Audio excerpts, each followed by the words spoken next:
It is your boy T with another Have You Seen That with T movie review, and today we are reviewing Shazam Fury of the Gods. With this movie, I really tried my best to enjoy it as much as I possibly can, but it was so up and down. It was trying to be funny, it was trying to be a kid's movie, it was trying to be a teenage coming of age story, all coupled in with a superhero movie with a lot of moving pieces. And all of those pieces really didn't fit together that well.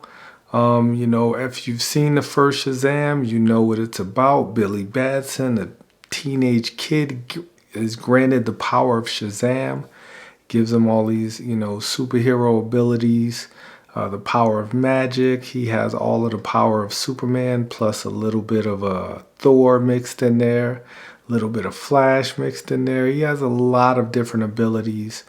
And at the end of the first Shazam movie, the entire family, the entire orphanage or the foster home, all of the kids were granted power. And this picks up a few years later, and they're all trying to figure all this stuff out. And the Shazam family, the superhero version of Fast and Furious, even though they're superheroes themselves. At this point with Fast 10, they're trying to figure it all out together. And then you get Helen Mirren and Lucy Liu, who play the daughters of Atlas, who are the main villains of this movie. And I try my hardest once again to get into it. And with these movies, the villains make it, the movie what it is. And these just weren't really compelling villains at all. Like, they were just one-note villains, trying to destroy things, trying to restore things, trying to get revenge. And I just didn't care. Like, I really didn't. Towards the end, it got very outlandish. It had a very outlandish scene involving some Skittles. There was a cameo, which I will not ruin, which really didn't save the movie at all, kind of felt forced.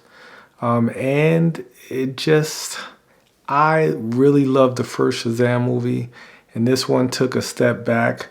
Towards the ending, I didn't really care who won or lost. Zachary Levi did his best to make this more than what it was. I thought the best character in this entire movie was Megan Good. Megan Good's character and the young lady who played, the actual young girl in foster care. I thought those were the two best characters in the first movie. And, well, the young girl was the best character in the first movie, and Megan Good and the young girl were the best characters in this movie. But with just the Fury of the Gods, I felt like the movie didn't know what it wanted to be, and it suffered for it. It really did suffer for just this disjointed, kind of going in everywhere plot. And it just kind of fell flat. But I think we're finally in the era where superhero fatigue is setting in. Every year we don't need a superhero movie. And for me to say that is taking a lot. Like, we have gotten some bad superhero movies, in the last 2 or 3 years. Like all in succession, and it's just kind of wearing on the audience, where it's really going to take something big for the audience to go back, and really throw their money into these superhero movies, because it's taking a lot of money to make them, and everyone has these ambitious goals. But I mean, I think we're just kind of hitting that point where the superhero fatigue is really real.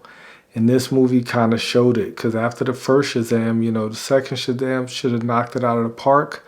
But it just didn't, at least to me. It just tried to be so many different things, and it just wasn't really great at any one of those, particular things. The movie does have 2 post-credit scenes, one mid-credit scene and one post-credit scene. And neither one of those scenes really did anything for me either. But once again, we've overdone these post-credit scenes to the point where it's just impossible for you to pop for one of these post-credit scenes, other than something massive or something drastic happen, and this doesn't. Nothing massive or nothing drastic happen in these post credits. But of course, it's always great to check them out and actually just get to see them and see where the character's going next. And I really have no idea where this character's going next. I really don't. The future of DC is up in the air. We don't know what's going to happen next. We don't know, this movie is probably going to do well at the box office, but I don't know if it's going to do well enough for James Gunn to continue pushing these movies forward. But I mean, if you got some time this weekend, check it out. Let me know in the comments. Let me know in the review. In your review, what you thought of Shazam. I tried my hardest to get into it. I just couldn't. It happens. Catch you next time. Next week, John Wick 4.